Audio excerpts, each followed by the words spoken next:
Well, I've arrived at Brockenhurst.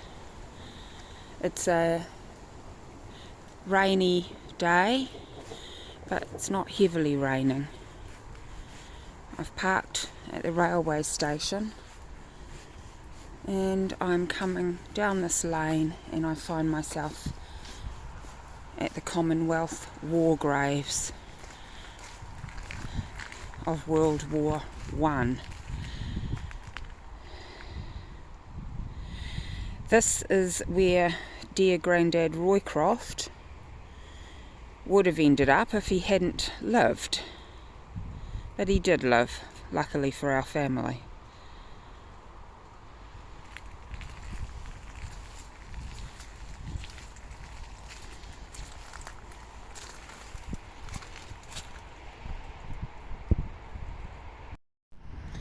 So Grandad Roycroft was a patient here during the First World War after he was mustard gassed in the trenches in France. And it was a hospital village.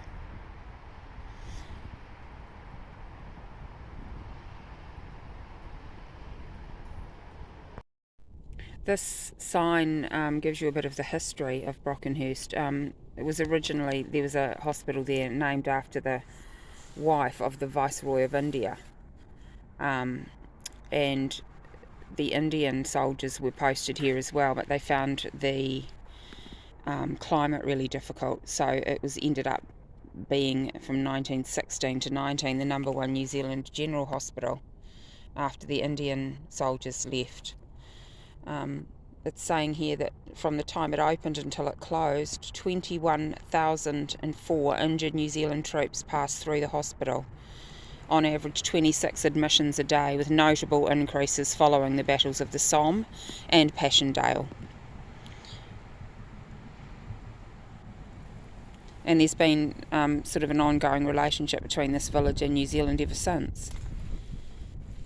Passengers coming over from France disembarked at Southampton, which is a really huge and busy port still.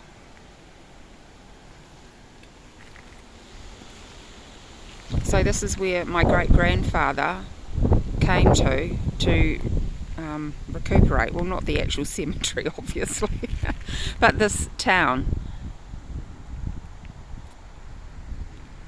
And I'm going to go for a walk through and see where the hospital was. You can't see anything remaining of it now, but you can see the land that it was on, so I'll have a look at that as well.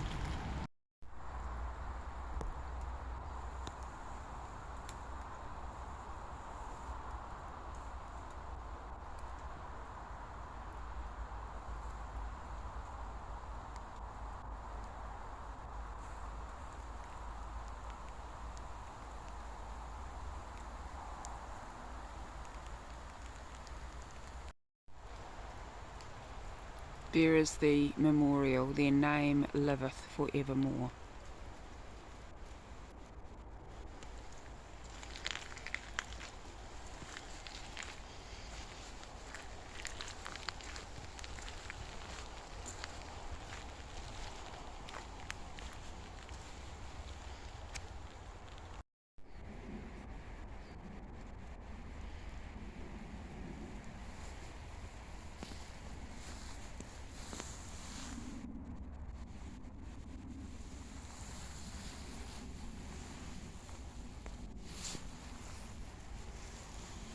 All these boys.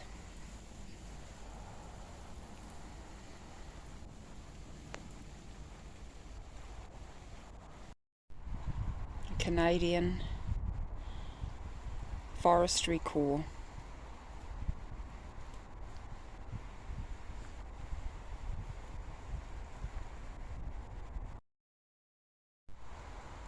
Here's a young man, Private J. Rata, New Zealand Māori Battalion, 20th of June 1918, age 23.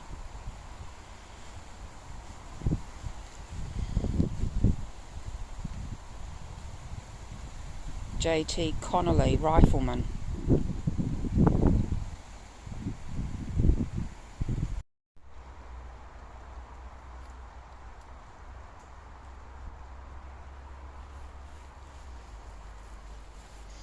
Incredibly moving place. And one hopes that they're resting in peace after everything that they saw. Lots of Māori Battalion members here.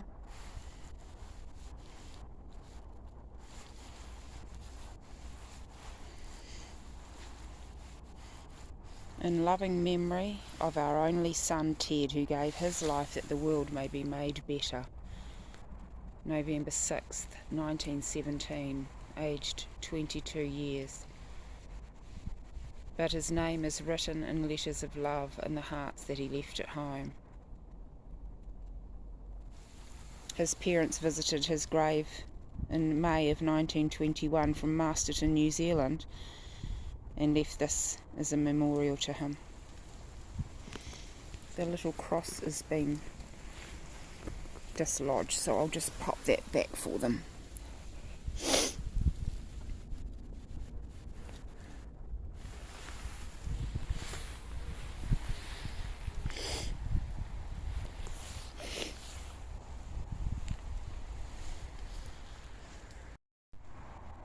Here's an Australian, E.W. Bolam, Australian Imperial Forces, 30th of October 1916, age 23.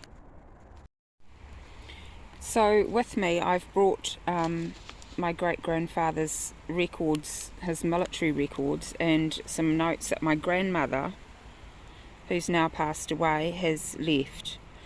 She said that Private Kenneth David Roycroft was with the New Zealand 12th Reinforcement to serve in Gallipoli, but by the time they arrived it was all over. They had called in to Australia's west coast, then Bombay, then Egypt. They crossed to France and then marched from Marseille to Paris. It's a long way. Just outside Paris, never actually got into the city of Paris. And then he was in Germany for 2 months after the war. Wounded at Passchendaele, she says here he was wounded at Passchendaele, shrapnel in the arm on the bridge of his nose. That was one injury. And a second injury that he came back to England for was getting mustard gassed twice. Always had lung problems, exaggerated by mining. But Gran says here he never stayed overnight at our place because of coughing, and was in the Brockenhurst hospital. It says here that the war ended November 11th, 1918, at the 11th hour on the 11th day. He went on to Germany with a peacekeeping force for 2 months and piddled in Germany's River Rhine to show them.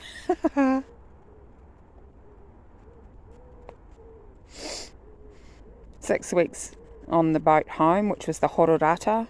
That was the name of the ship he came back on. So all told, she says here, he did 149 days training in New Zealand, 3 years and 305 days overseas, and was back home in New Zealand on the 14th of April 1919.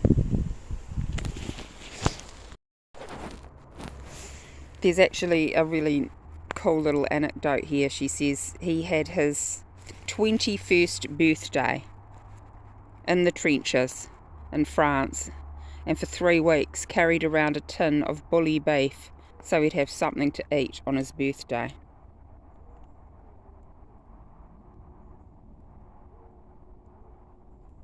Unbelievable.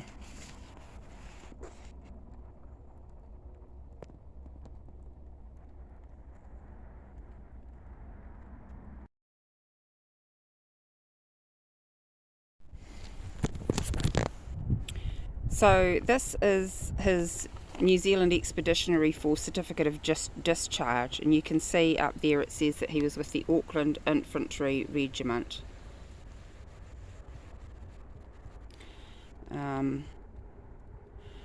So what I have is I have got a poppy that belonged to my Uncle Russ, who passed away in November of 2022.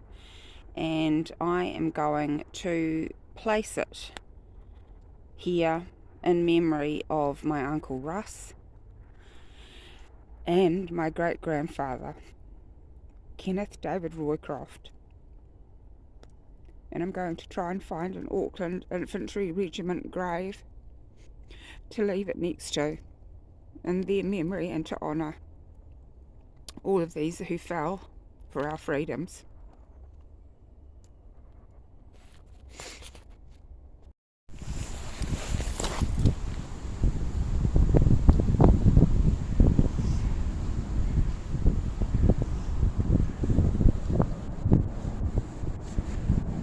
So I bought this poppy in my little wallet all the way from New Zealand, and it belonged to Uncle Russ, and I'm going to leave it here with Private C.R. Reid of the New Zealand Auckland Regiment, 26th of February 1918, aged 21.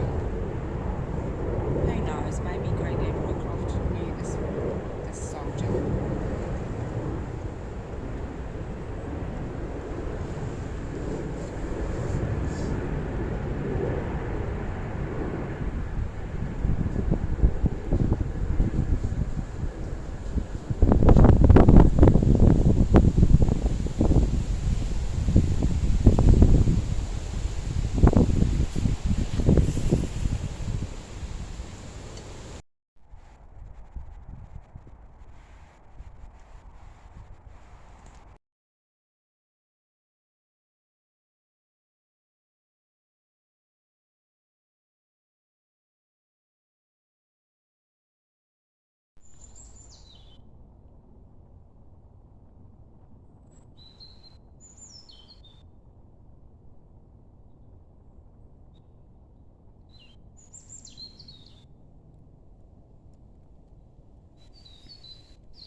So from what I gather, there are just large areas of forest, what you would envisage as classical treed forest, interspersed with quite large grazing areas for the ponies and the stock and the pigs and things.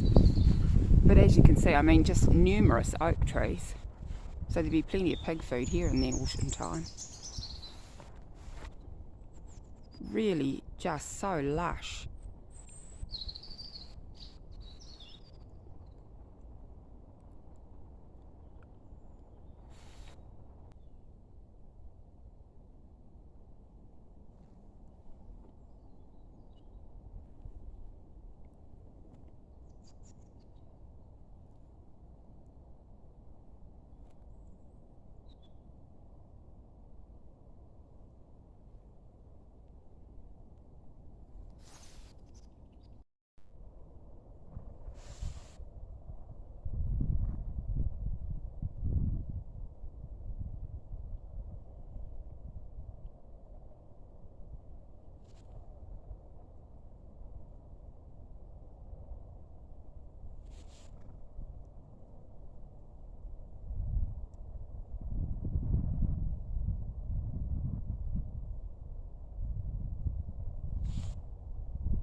you, but I'm just driving along this very quiet road to show you what it looks like.